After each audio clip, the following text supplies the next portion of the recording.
Okay, well, welcome everybody to this webinar. It's on the subject of tackling COVID-19 safely using continuous care technologies. We have some great panelists with us this afternoon. So I'm going to begin by asking each of them individually to introduce themselves. So I'm going to begin in the order in which our panelists will be speaking to you. So I shall begin with Rahul Kakar. Rahul, just would you like to briefly introduce yourself? Thank you for having me, David. I'm a pulmonary and sleep specialist based in North Carolina, United States, and I treat adult and children with pulmonary diseases, asthma, COPD, and a host of sleep disorders. And we've been using remote patient monitoring for several years now. Okay, thank you very much. I'm now going to switch over to Leon. Leon Eisen, you're in Israel, I believe, at the moment. Leon, would you like to briefly introduce yourself? Yeah, thank you very much for inviting for this webinar. I'm Leon Eisen, I'm PhD in physics, and for the last 20 years I spent on developing medical devices. And the culmination of all my experience is I'm inventor of the world's first FDA-cleared wrist sensor pulse oximetry monitor that currently received FDA clearance and deployed in many hospitals in US and worldwide. Okay, thank you, Leon. I'm now going to introduce his colleague, Werner Stipp. Werner is based in the UK. Would you like to introduce yourself, Werner? Yes, I'm a full-time occupational physician based in the UK. Various industry experience, and I got interest in telemedicine, and I think I joined Leon's team in about 2014 period, and also interest in sleep assessment, how to model the data, and stress, how to measure stress objectively with digital devices. Okay, so the first part of the webinar this afternoon will be focusing on continuous care technologies, but then we're going to move on to looking at a broader picture, which will include management of chronic conditions. And at that point, I'm going to bring in Chris Barker, who's the CEO and founder of Spirit Healthcare based in Leicester. Chris, would you like to introduce yourself? Thanks, David. So I'm Chris Barker, Chief Executive of the Spirit Health Group, of which the company and the division that is relevant for today's discussion is Spirit Digital, where we have a platform that's been used extensively across the NHS to support both people with long-term conditions, but also in an aged care facility or care home setting. And it enables remote monitoring of those long-term conditions through structured question sets, intelligent algorithms, and gives the ability for people to be well managed at a distance and increasing efficiency of care professionals at the same time. Okay, thank you very much, Chris. And last but certainly not least, we have João Bocas. João is in the UK. He's the wearables expert. So at this point, we're going to look at the development of wearable technologies for health and fitness. So we're moving away from the care aspect towards more towards the preventative healthcare aspect. So, yeah, would you like to introduce yourself? Yes, thank you, David, and nice to see everybody. A privilege to be on the webinar. And my name is João Bocas, also known as the wearables expert. And my background is actually in professional sport. But the last 15 years, I've been heavily involved in healthcare innovation, in the inception of the new trend in digital health. And the last four or 5 years, I've been heavily involved in wearable technologies. I mean, as a user, but also as a consultant and international thought leader, bringing my ideas and sharing the concepts and all the revolution in the digital healthcare innovation space, if you like. Thank you very much. I'm now going to just introduce the session generally and explain what the structure is going to be. This is a very timely webinar because we've had recent reports in the UK and a lot of focus on the number of deaths through COVID-19 in care homes, which represent a disproportionate percentage of the total deaths. The purpose of this webinar is not to go into the reasons behind that, but it is more to look at solutions which can help both to manage pandemic situations and to prevent them happening in the future. So I'd just like to bring up another slide to show the actual structure of the event. So the title of the event is Tackling COVID-19 Safely Using Remote Continuous Care.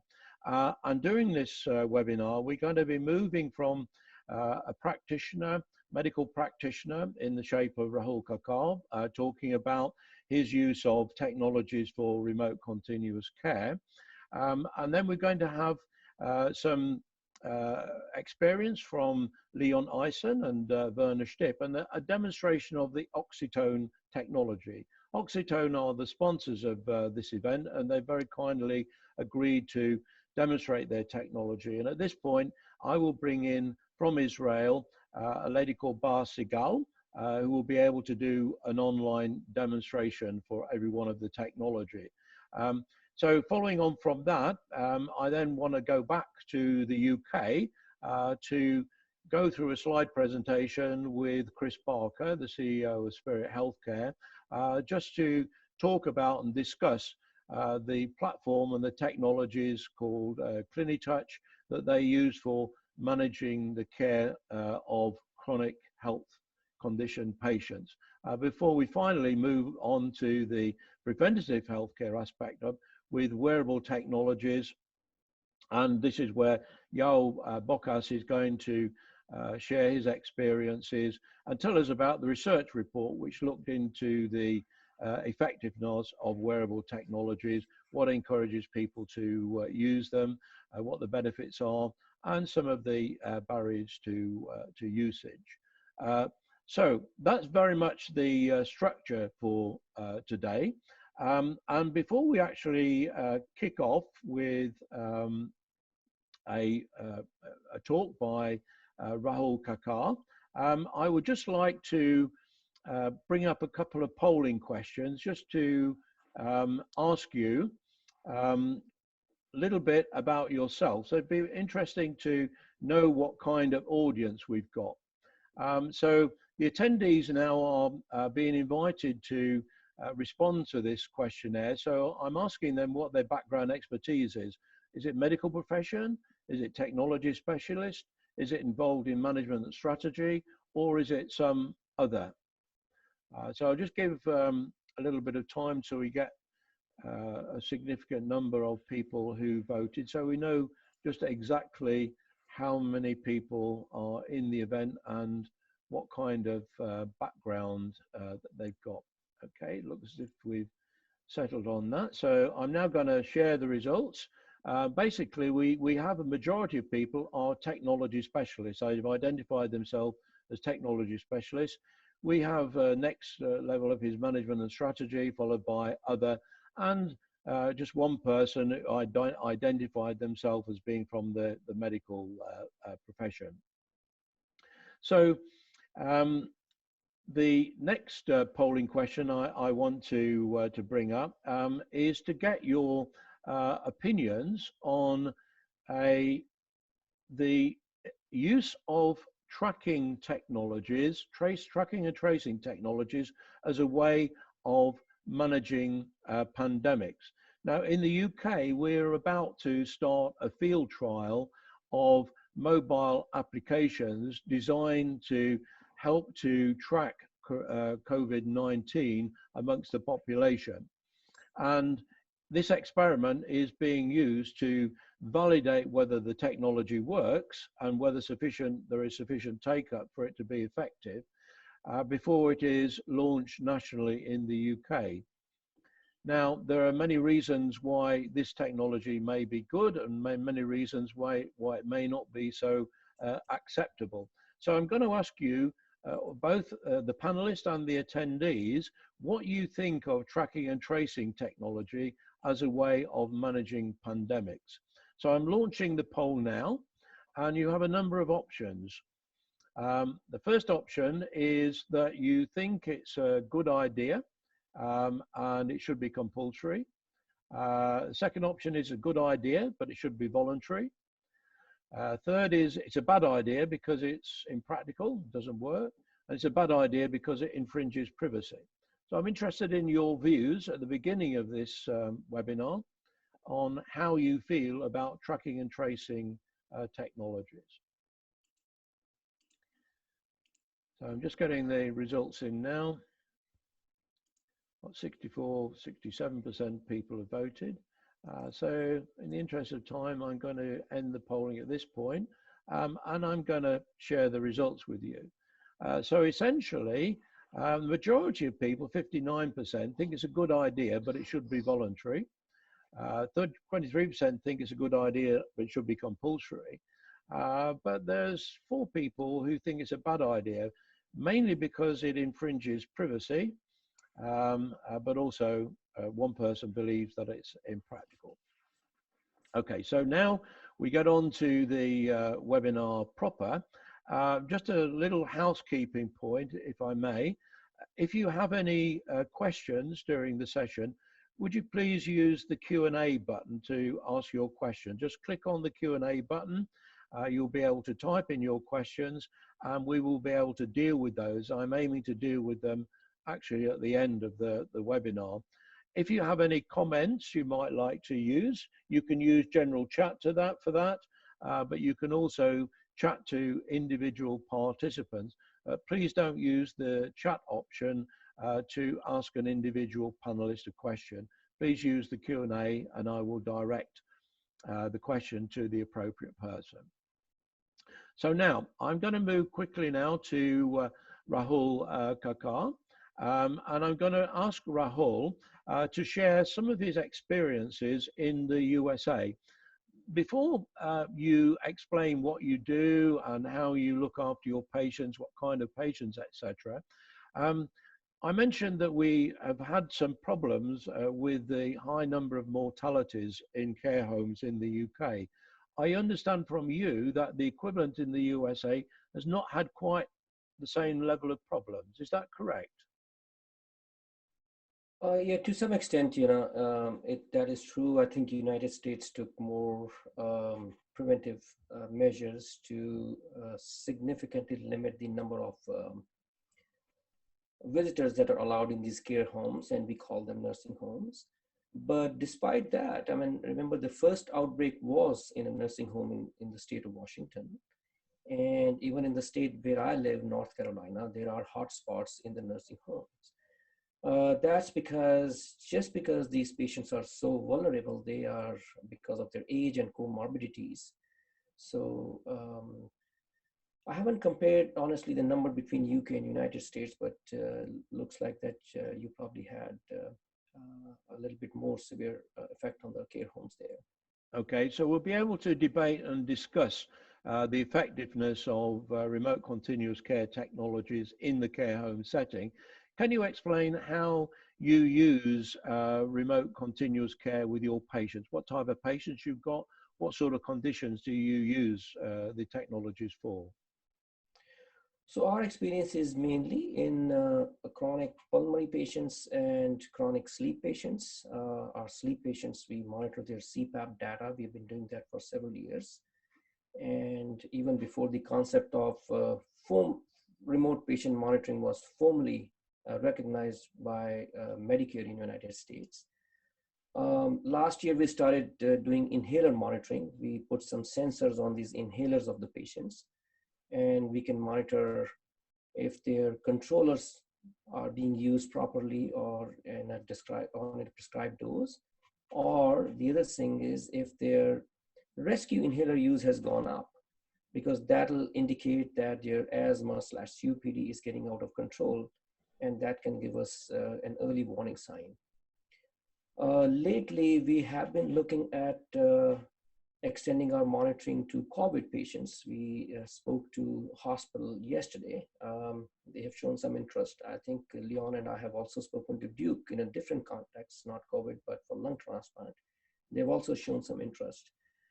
Spoke to infectious disease expert yesterday at the local hospital who's been treating all these COVID patients. And remember, these patients come in and go out of the hospital. They have varying symptoms. They have waxing and waning symptoms. And some of these patients can't be discharged safely from the hospital if we don't have good monitoring facilities. They have higher readmission rate.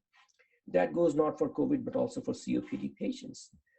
So I think it's important to have some kind of validated health grade, medical grade monitoring on these devices so we can keep them out of the hospital and keep them out of harm's way. So you are effectively the clinician that's responsible for a cohort of patients, and you use this kind of technology to support them individually. Is that how it works? Yes, we support them individually.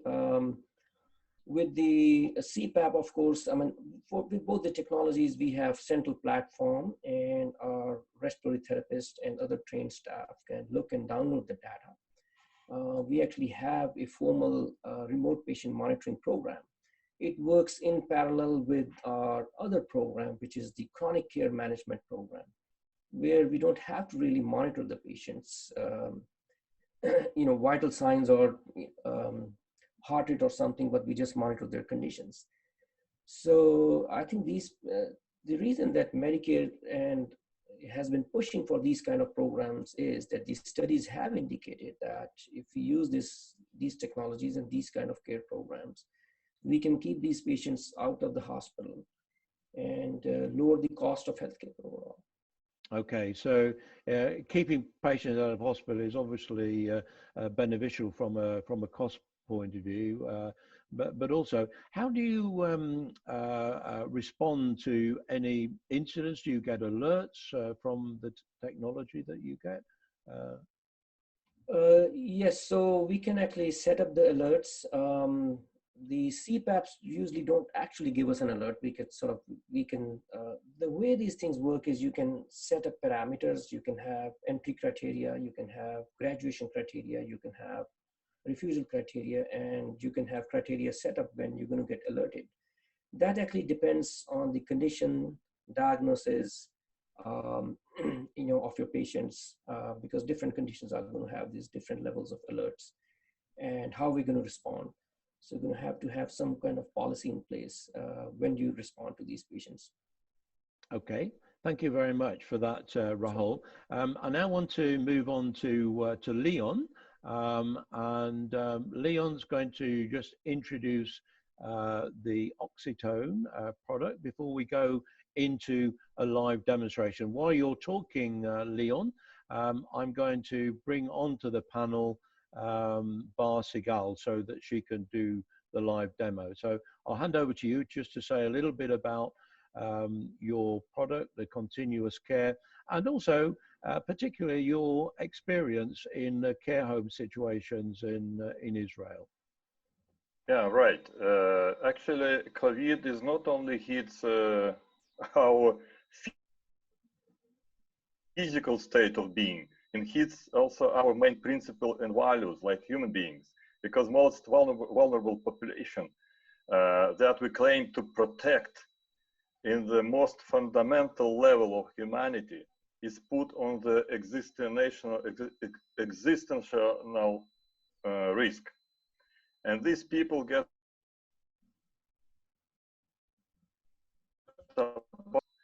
as we can see, their relatives, children, kids cannot get any information if people locked in nursing homes with their staff. And it's a very tough situation that created a lot of death. As you said, 25% of death in UK. It wasn't any technology that enables to monitor these patients because they're not eligible to active monitoring. They cannot wear fingertip devices put here or something like this. And they require some passive monitoring. They require to wear something that doesn't require any activity to get measurements. And you cannot call them, no telemedicine, people 80, 90 years old. So what we can do with these? So we got in a fear and shock, and we didn't have any serious solution. I am by myself, 53 years old, and I do not want to find myself in similar situation in 20 years if it will be another virus outbreak this time. So we have to solve this problem today, and we have to apply and design technology that enables to monitor these patients out of the locked nursing homes or any buildings in quarantine. And we have such solution. We developed a so-called remote continuous care platform specifically for patients with lung diseases. And without any change, without any adaptation, we're ready to apply this technology specifically for COVID-19 patients. And for the last couple of months, we experienced a huge demand in our product.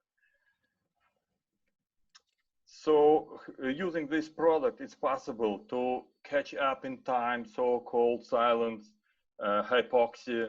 That is very bad problem, and it creates a lot of death.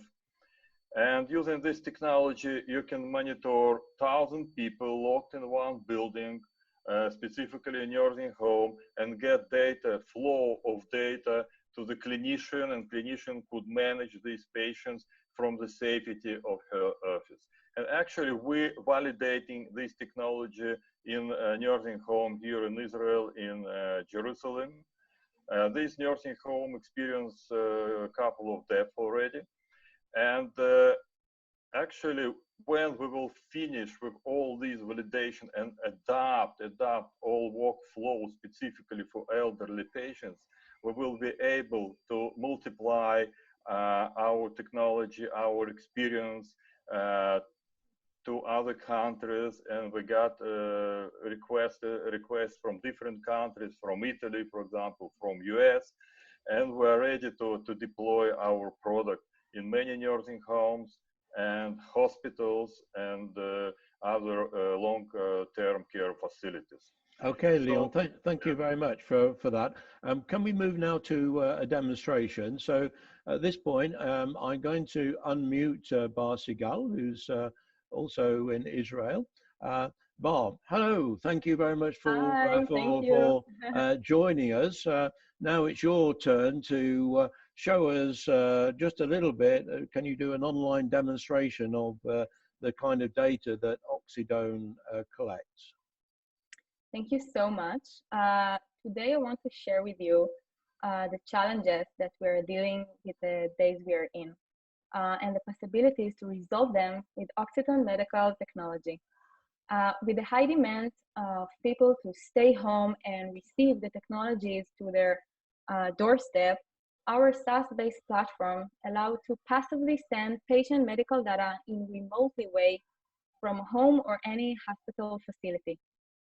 Oxidone technology is full platform to patient continuous care at home. And the core of the technology is the world's first FDA clear pulse oximetry monitor. And all the sensors are located at the wrist instead of the fingertip.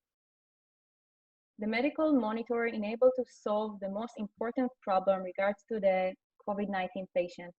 That is how to extract information from patients who is out of the hospitals on the hospital grade level. This medical monitor has unique probabilities and design. Let me show you something. Please. This unique device is protected by 30 patents granted worldwide. It includes the flexible sensor called FlexSense technology that attached and cover the patient's ulnar bone, this bump here, without any fingertip sensor. The ulnar bone is the only place to get the correct measurements of blood oxygen saturation and allow to follow the patient change of topography. Of course, oxygen saturation is not the only vital sign this device generates.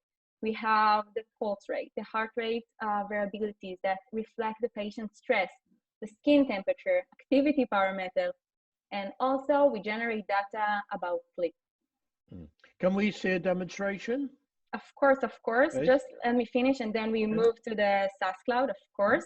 All this data is passively produce and get transferred through the patient application to the SaaS cloud. The SaaS cloud is the acquisition tool to follow up with patient in real time from the safety of his home, his office. Now, let me show you how it really could help you. So now I'm sharing my screen with you. So when we enter the SaaS cloud, the first thing we see is the list of the patients. It can be 100 patients here that attach to the physician. In one click, the physician can enter the patient dashboard and see his real-time monitor data. So like ICU, the physician knows his current condition about the patient. And in this area, all the data from the medical monitor that passively produced, you can see it is recorded and you can visualize here in each parameter separately. So the parameters we have is the oxygen saturation, the sleep efficiency, the heart rate, the skin temperature, and the 4 features of the activity. So let's enter the oxygen saturation, for example. All the recording here, wait, I need to move the zoom. All the recording here can be downloaded and to Excel files. So you can use any tool to do analysis with them. At the same time, you can also screen the ICU graphs and actually do correlate between the different parameters. So the parameters we have here is the SpO2, the pulse rate, the HRV, the skin temperature, and the activity level. Our frequency is 1 Hertz, meaning every second you get a new measurement. So there is a flow of data. The physician gets the flow of data from patient who is isolated in their home or any facility. He can also, the physician also can set different thresholds in different parameters. For example, here, for the oxygen saturation and for the pulse rate. So if the patient value is exceeding this bar, the physician will get alerts. It doesn't get unnecessary alerts because our smart algorithm know how to separate from false alerts and never annoying like sometimes the alerts that sometimes annoying the hospitals. The questionnaire is between the physician and the patient. The physician asks the patient to fill conventional lung disease questions and send the answer to here. So the physician can receive not only the digital data from the monitor device, but also the subjective data from the patient. So he can have all the knowledge and the understanding about the patient condition. The physician can also export custom-made report about this patient, choosing the time range here, the parameters here, and the format here. We also do a validation for a stress and sleep report to health clinics. So it's including sleep apnea data as well. As you see, it was pretty simple, pretty easy to use and give you all the information about patient if something abnormal happened and help you base a decision. In addition, our customer granted with a SaaS license and have exclusive access to their patient record data. Okay. Thank you. Thank you very much for that, Bar. I'm going to let you go back to being a participant in a minute. I'm just going to bring onto screen Chris Barker, whose company Spirit Healthcare have been long-time experts in the management of chronic patients. Now, Chris, if you remember, some time ago, you sent me a presentation about what you do. So what I'd like to do is just share a few of the slides from that presentation, and maybe you can talk through with me what they represent, or expand a bit on the slides themselves. So I will just find the presentation and share the screen. Okay. So this is a presentation that Chris sent me about Spirit Healthcare and the concept of virtual community wards. Chris, would you like to just expand a little bit on the background to Clinitouch V? Yeah, so we started working in the digital health space in Spirit in the United Kingdom about 10 years ago. Clinitouch V is the latest evolution of software that started off as a point of care system on Windows and now has evolved to a bring your own device platform. I think it's important so that Clinitouch is more about the software, and we then connect with a wide variety of peripherals. So all the sorts of advances that you see in terms of medical technology and devices can be incorporated into the platform. If I look at the challenges that Clinitouch was built on, and some of these in the current climate have slightly altered, David, the demand for services from an aging population was far greater than we ever had capacity to deliver. Hospital admissions, and particularly unplanned admissions, which caused disruption in the NHS, were increasing by 42%. And actually, health services typically were designed to be reactive. So they probably should be called illness services rather than health services, because they respond to people when they're poorly and try and correct it for the most part. So what we wanted to do is try and find something to increase capacity, reduce admissions, and try and be more proactive in their care. How we did this was by developing a system that allows clinicians to be connected to patients in their own homes. And it might be they want to do continuous monitoring, something such as Oxytone that Leon mentioned, or it could be that actually they want a much more light touch approach. So we can connect people in their own home to a piece of software in the cloud, which helps them to track and monitor and self-regulate themselves, but it also connects the patient's information through to a clinician portal. That clinician portal means that a clinician can go and look at triaged information at the right time, as and when they need it. So one of the things that occurred to me when I was talking to Rahul and talking to yourself is you have this concept of the virtual ward. So you're bringing together collections of patients with common conditions. Is that how it works? Yeah, so what Clinitouch enables a clinician to do is to see all the information that they typically would see of a patient who was in a hospital in front of them, but on a desktop screen. So the patient might be in their own home, could be in a care home, could actually be involved in being discharged from hospital, and the care's already been picked up by a clinician to do that monitoring. So the system can ask the patients the questions that they would be asked if there were a doctor stood in front of them in a hospital. You can be doing the same vital signs that you'd be doing if someone was in hospital, but from the comfort of their own, or relative comfort of their own home. We then have some algorithms and risk scoring technology that enables the system to rank patients by the severity of their condition, their diseases, and create tasks for clinicians to work through to reduce that relative risk to a patient. Okay. So the four elements that we tie together are devices and clinical measuring sets, using patients' existing data in terms of their disease state and where they're at, so it's personalizable. Structured question sets, and then self-management educational content.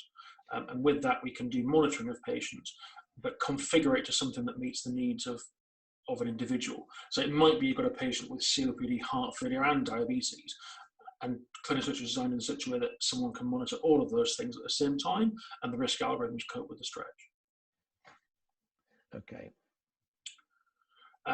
This is the best effort we have to date. If there's any marketeers in the audience, please do get in touch, and articulating the different ways in which Clinitouch can be deployed, and currently is being deployed both in the NHS and starting now internationally. Yeah, starting off with a healthy population, you might do some education around health and wellness and doing that before someone gets poorly. Once you're looking at intermediate care populations, so stepping up into the long-term conditions population, you might want to have education with a bit of vital signs tracking at the same time. And that tracking goes back to individuals. Yeah, and that could be something as simple as the next speaker that's coming in terms of activity tracking, calorific content, yeah, all the sorts of technology that's coming out these days, be it wearable or medical. For higher risk patients, you want that with more proactive care, and you want that in a situation whereby you've got a clinician who's actively monitoring them, and CliniTouch algorithms can then triage those patients for clinicians in terms of that proactive care element. Where you've got high complexity and you've got people with multiple long-term conditions all at the same time or high indices of frailty, we offer a slightly more bespoke package with an end-to-end product, an end-to-end solution. That means that you get all of the different features and you get the kit supplied and very specific equipment for that particularly complex group of patients. Okay. So this is one example of a number of publications that demonstrate the use of CliniTouch in the National Health Service in the UK. To summarise, anyone that wants to read the detail can go to the references on the slide. We have been able to demonstrate that we reduced unplanned admissions to hospital significantly by just over 2/3. We have increased the ability of long-term conditions nurses to manage the patients so they could manage more patients at once. And patients felt more confident, more empowered, more engaged, and felt they knew more about what they were doing. At this particular time, which was pre to COVID-19, it also reduced the number of visits to patients' houses, which at the time was seen as not necessarily a good thing. It was seen as something which was cost efficient, but actually from a patient perspective might result in isolation. In these times, that's now been seen as an advantage in terms of helping keep those patients at a distance from the healthcare professional whilst maintaining the quality of the care. I can't say it better than a patient who said that without CliniTouch, she's not sure I should be here now. So I think that provides a very good sort of background to what you do at Spirit Healthcare. How have things changed since COVID-19 for you? Have you had a lot of demand, or what's the situation like now for you? So I think that the easier question to answer, David, could be what hasn't changed. So what has changed, we have had unprecedented demand. So CliniTouch has gone from monitoring hundreds of purely complex case management patients to now managing thousands of patients, increasingly moving down that complex pyramid. So yeah, we are now deploying into care homes to help with social distance around frail patients, and that's at scale across the United Kingdom.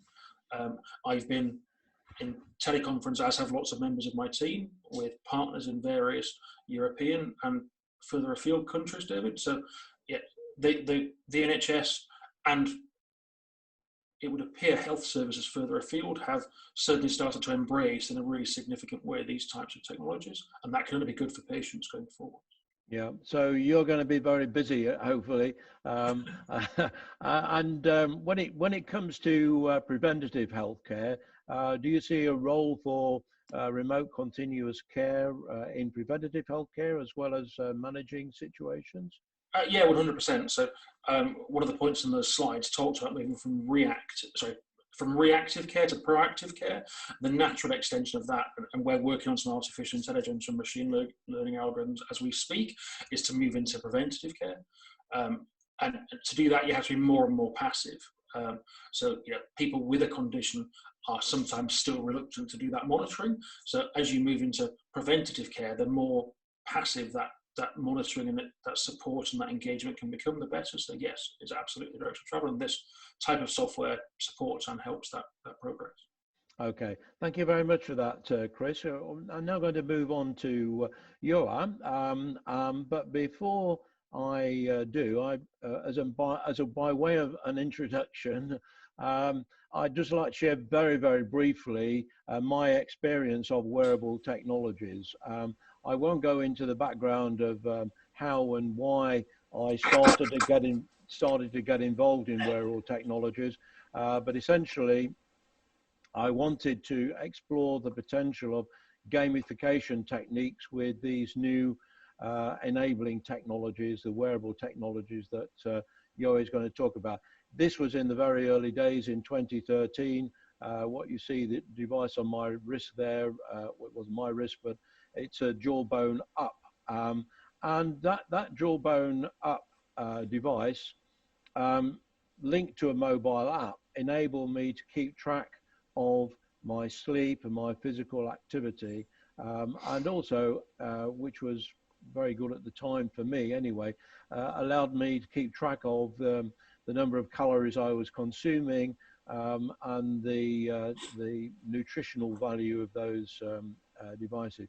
But you can see the results here. I will say no more, but on the left you have me 15 years ago on stage in a play. That's not what I normally wore, but I was playing a very grumpy character in a play. This is me doing a workshop in Kuala Lumpur, probably about 10 years ago.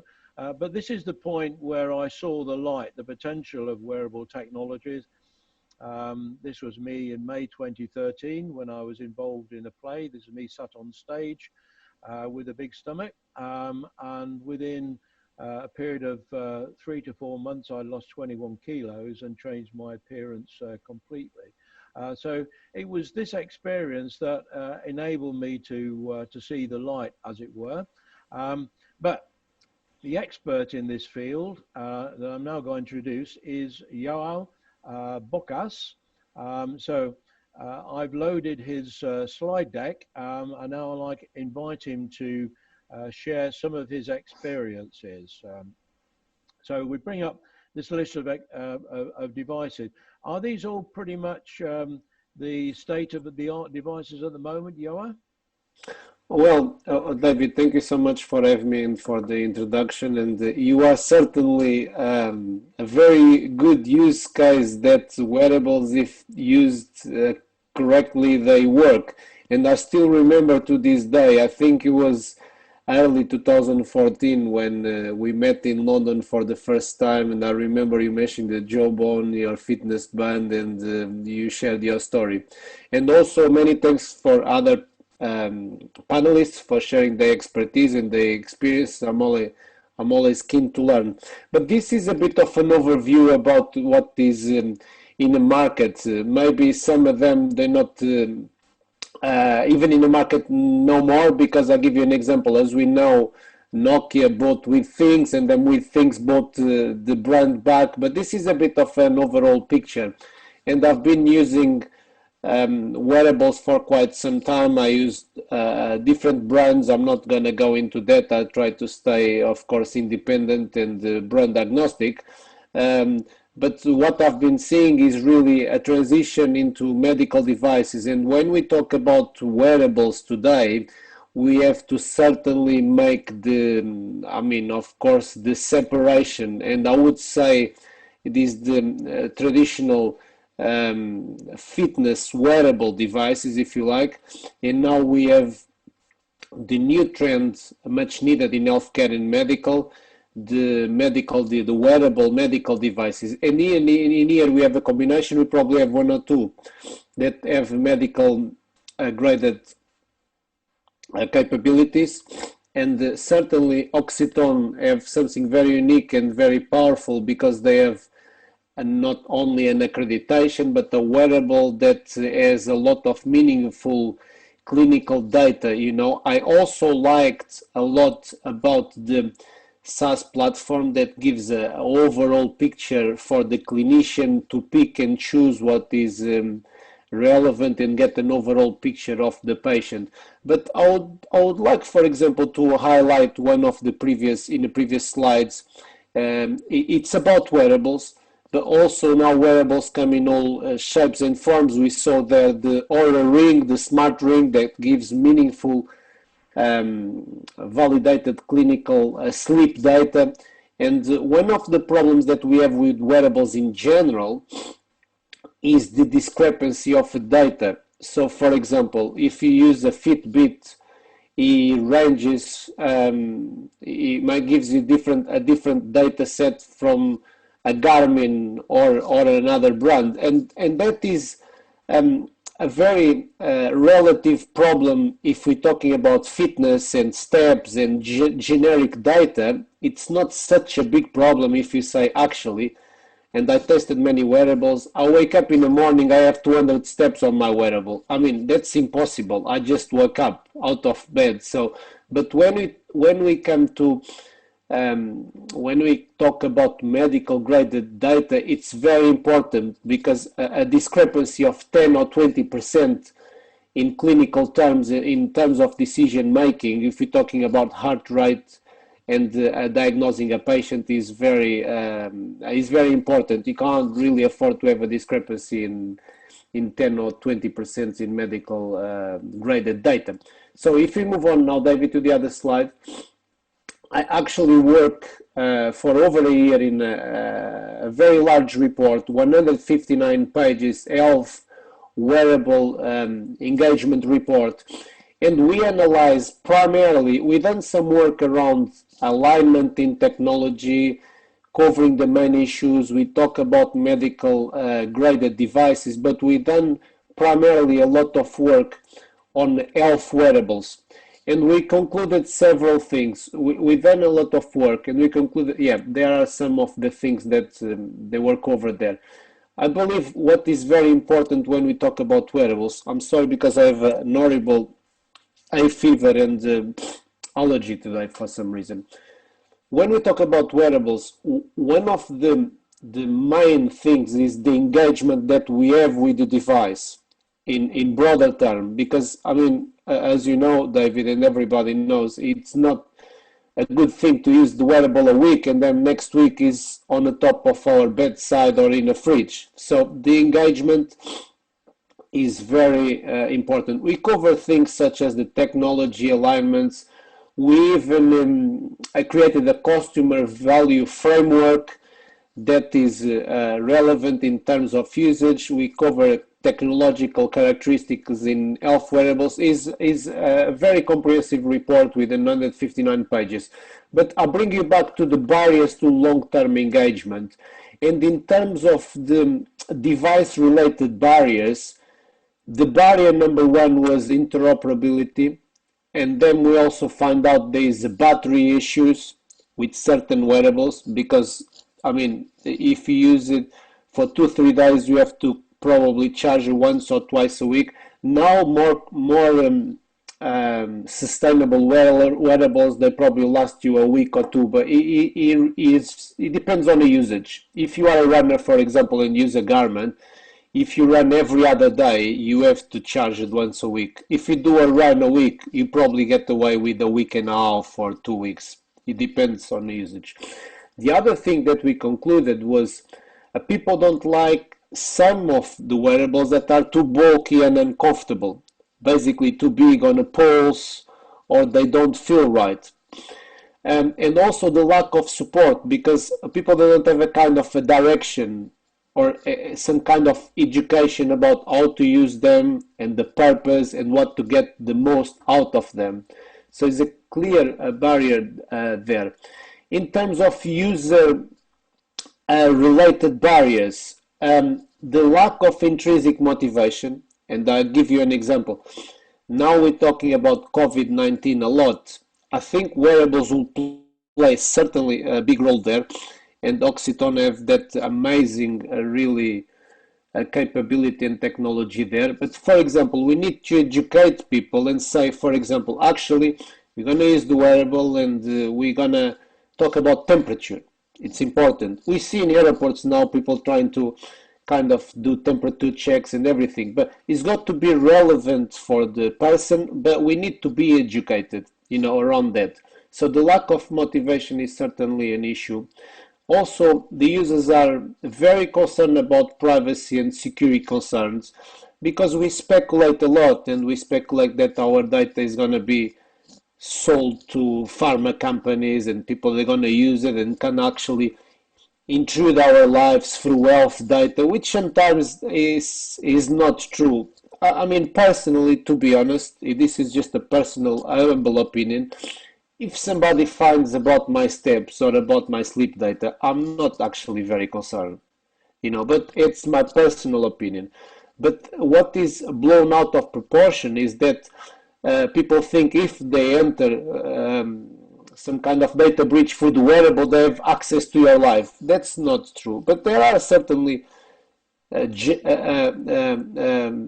general concerns about health data, and we see sometimes breaches in health data in large brands, so people are actually exposed. And also the human, to finalize, the human errors. People forget about using the wearable. They forget about the basic stuff. They forget about charging them. So we need to educate people about the continuous and sustainable usage. We find other things, but I think in a nutshell, that's it. And the wearables certainly demonstrate a lot of potential in the current climate in healthcare as a whole, but also now to target the big pandemic. Thank you so much. Okay, thank you very much for that overview, Joe. I think it was very interesting and insightful. I'm sorry about your hay fever. I can see that you're struggling a little bit. So I'm now going to go into a gallery view so you can see all of our participants on the screen at the same time. And I'm going to just ask a few questions about where they see everything going, particularly in respect to COVID-19 and particularly in respect to the use of and monitoring of personal health data. So I posed a question. Before we get on to the ethics and the morals of all of these things, where do you see technology going? What are going to be the most significant technologies which are going to help us to manage pandemics in the future?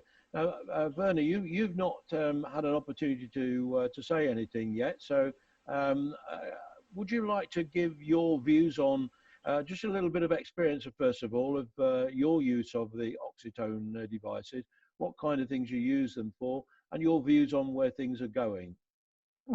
Yes, so as I'm a medical person, I know how a medical person thinks and how we work. I think we work under lots of work pressure, and I think a lot of data from like from oxytone, which is collected every second on various vitals. A medical person wants to assess it in a few minutes and see what is a general overview of the patient. So we designed the platform that you can just easily compare one day to the next in a patient and notice deterioration. So I think we're not there yet in the UK in terms of more proactively notice deterioration early. So we designed the platform for that reason. To see, for example, in which bracket the oxytone, the oxygen or pulse rate parameters fall, and to see quickly pick up if it drops, especially during the night when somebody sleeps. So we also look at resting heart rate, and so I think that's the main thing. And I think I won't go into contract tracing because I think that's where the question that you asked the panel or everybody to respond on. But I think that's also very important in terms of epidemiology. Yes. Yeah, and do you see the kind of wearable devices, consumer wearable devices that Joao was talking about? At the moment, it's a mobile phone application. Do you see in future that it might well be wearable devices like smartwatches, etc., which will be primarily used for this track and trace? Yes. I think if there's a relationship from the healthcare provider with the patient, I think then compliance is going to increase, and then people will be more compliant to wear it for longer. So, for example, if you've got a relationship with your nurse, and she will prompt you to wear it and more. So I think 1 or 2 days is easy to, compliance is high, like we get in sleep studies, but for prolonged use, you need some prompting. But I think which is ideal in COVID, because if somebody's concerned about their health, they will wear it. If I get if I interact remotely with a nurse, I think they will comply. So so I think there's positives in that aspect. Okay, I'm moving on now to Rahul. Rahul, can I ask you if you see any technologies on the horizon which are going to be game changers, or where do you think the technology developments are going to be focused in the future? David, you know that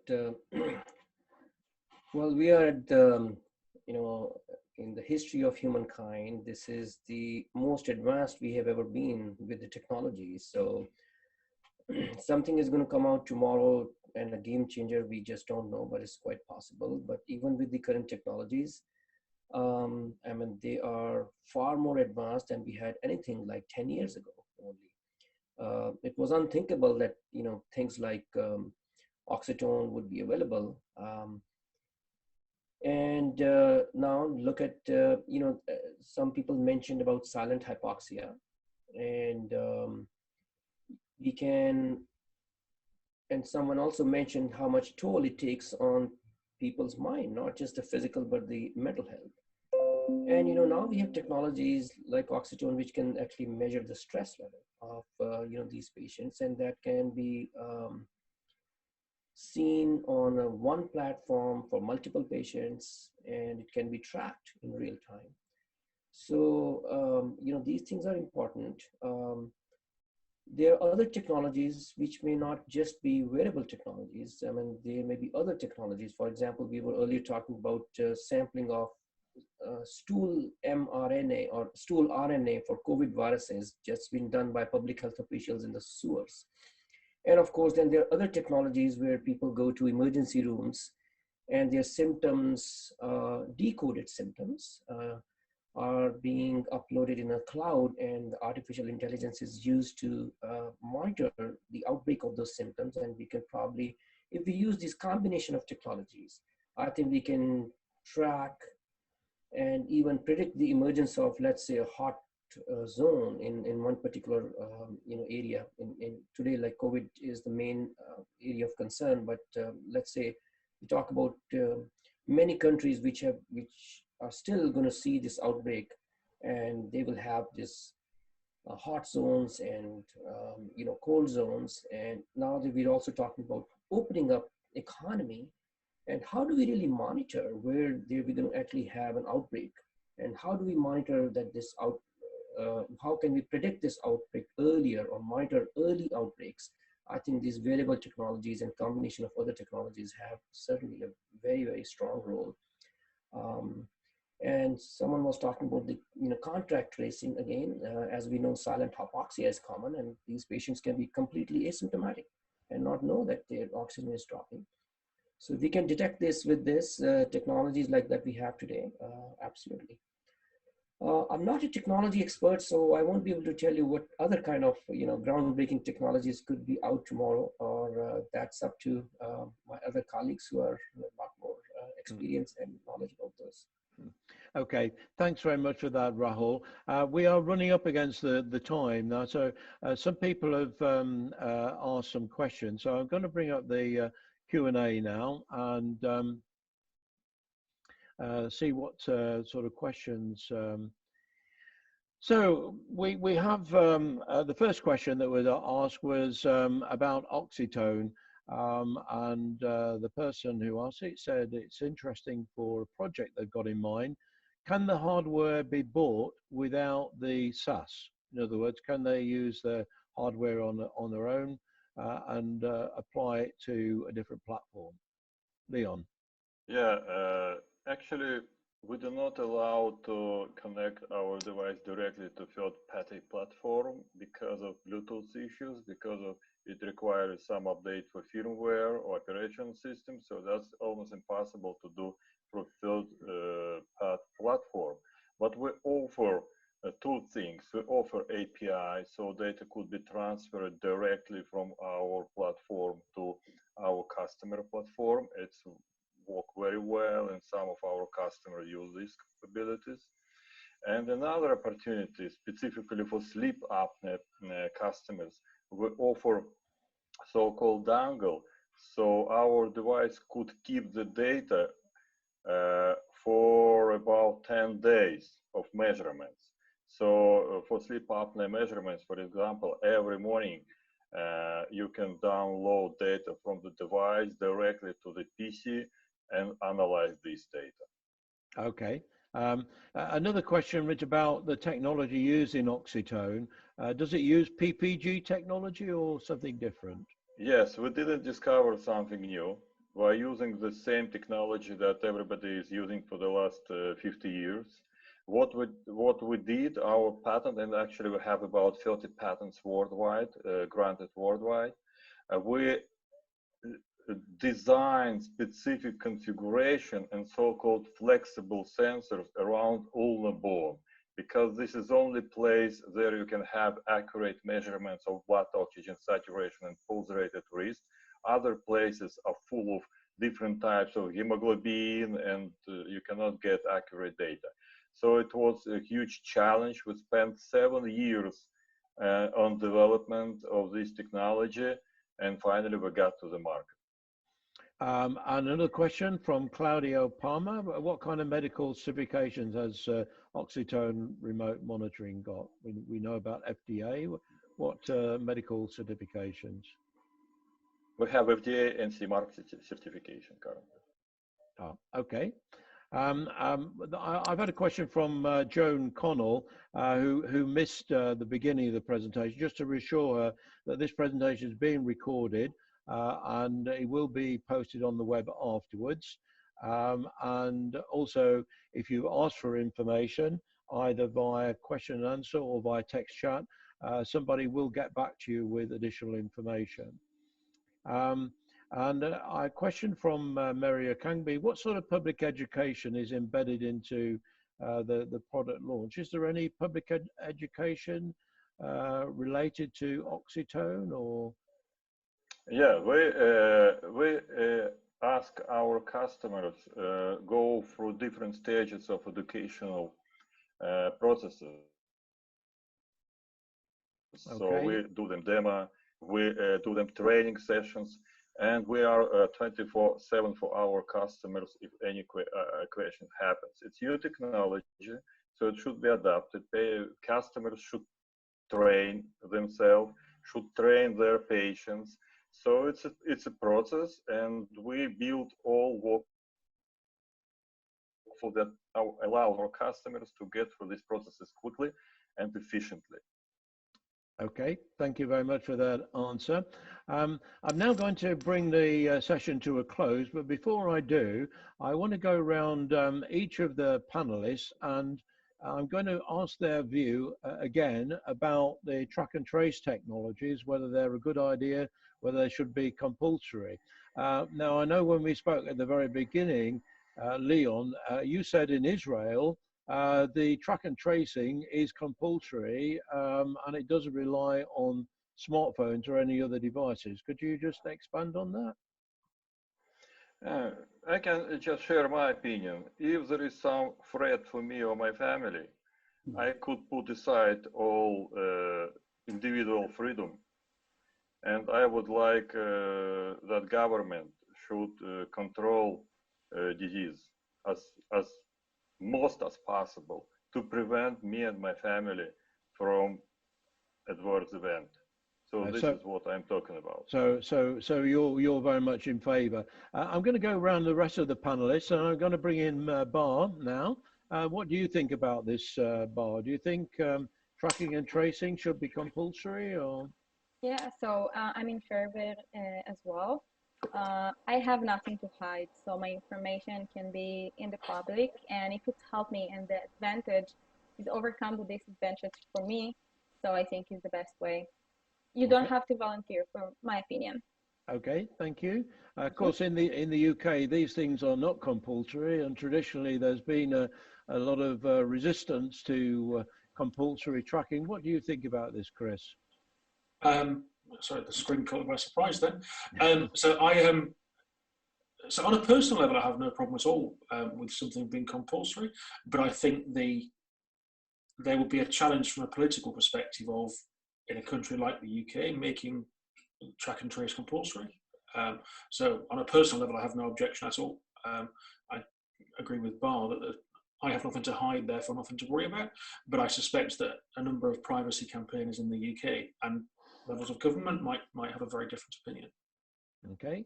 Now, Jarl, what do you say about this? Well, I have to agree with Leon, for example, that we are experience a very extreme events, and anything that can be done to save lives and save us individually. So I support that. But I've been in many events around the globe, and there's always this controversy about health, data, and ethicalities. Of course, this brings an ethical issue about personal invasion and privacy. But as I mentioned, I mean, we're talking about a very extreme situation here. And I'll give you a very quickly example to pass on to someone else. Most people would allow the health data to be used, for example, for research purposes. You know, many research out there, over 80% of individuals, if it's to, for example, find the cure for cancer, everybody would allow the data to be used. So, but there's always the commercial terms that fight against us, and the ethicality and the personal choice. So it's a lot to be considered, but this is a very extreme situation with the COVID-19, you know. So there we are. Thank you very much. And Werner, what's your view? Should it be compulsory or? Yes, my personal view, it should be compulsory and linked to testing in order to kickstart the economy again. But practically, I agree. Politically, it might not go through on that basis. But if we look at the after effects of COVID on the economy, we might need to deploy it in workplaces to keep people safe. And epidemiology is based on contact tracing, I think, for preventative action. So you're in favour of it then? Yes. Yeah. Okay. So now moving to Rahul. What's your opinion, Rahul? Yeah, my opinion is very similar to Chris's. You know, personally, I don't have problem people tracking and tracing my personal health information for the general benefit of the public. But I also understand that in countries like USA and UK, it's a very sensitive matter, and a lot of people will probably will have a lot of doubts about sharing their information. And so it's kind of their rights are governed by constitution, so it's a hard sell for many people. Okay, thank you very much for that. So I'm now going to launch the final poll, and I'm going to ask the polling question again, and I'm will allow the panelists to vote this time as well. So what do people think about tracking and tracing now? Do you think it's a good idea? Should it be compulsory? Should it be voluntary? Is it a bad idea because it's impractical? Is it a bad idea because of privacy issues? So very interested to see whether your opinions have changed as a result of this webinar. I'll give a little time to see if we can get majority of people to vote. Okay, so now I think we've actually got a little bit of a shift towards thinking it's a good idea. So 68%, I'm going to end the poll and I'm going to share the results with you. So 68% say it should be compulsory, 26% should be voluntary. Only one person says it's a bad idea because it's impractical, and I guess in that context you really have to have widespread adoption for it to be practical. But nobody thinks this is a bad idea because of privacy issues. Well, if we've achieved anything today, then maybe we have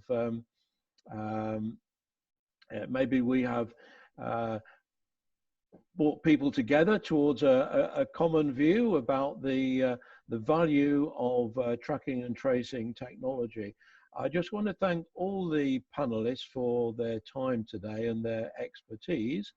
I just want to close by bringing up a slide, which just to say also that Leon has said if you've got a question, Leon's given his email address there if you want to address any questions to him. But I just want to close by bringing up a slide which shows our plans for the next series of events, because we are doing two types of events. These are the ones that we've run so far, primarily been digital health events.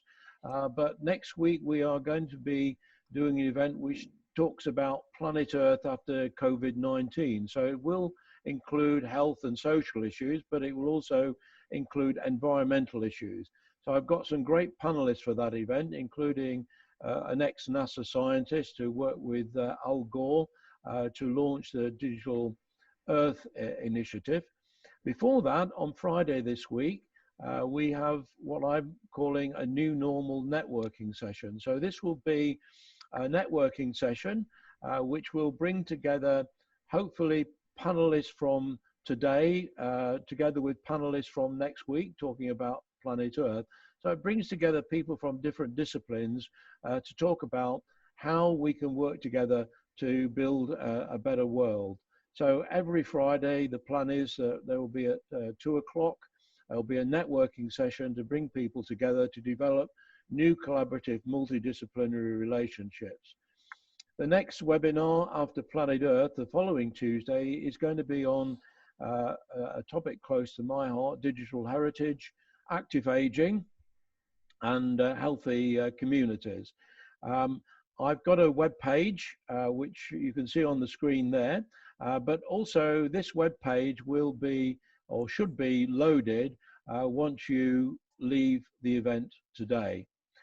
So thank you once again for joining us today. When you exit this event, you should be asked to just complete a poll to give your feedback about the event and anything you would like to see in future events, and then you should finish up with the web page showing all our future events with details of registration. So once again, thanks to one and all, thanks to our expert panelists, thanks to our participants. You've stuck with us very well. We had 32 people at the beginning. We've still got 26, and in my opinion, I count that as a result. And what you've had to say, I think, has been very meaningful and very insightful. Once this event is over, probably sometime tomorrow, a recording of this event will be published onto YouTube and also onto the International Society for Digital Medicine website. So thank you once and all. I'm bringing this to a close. Thank you. Thank you. Thank you. Great job. Thank you, David. Bye-bye. Thank you, guys.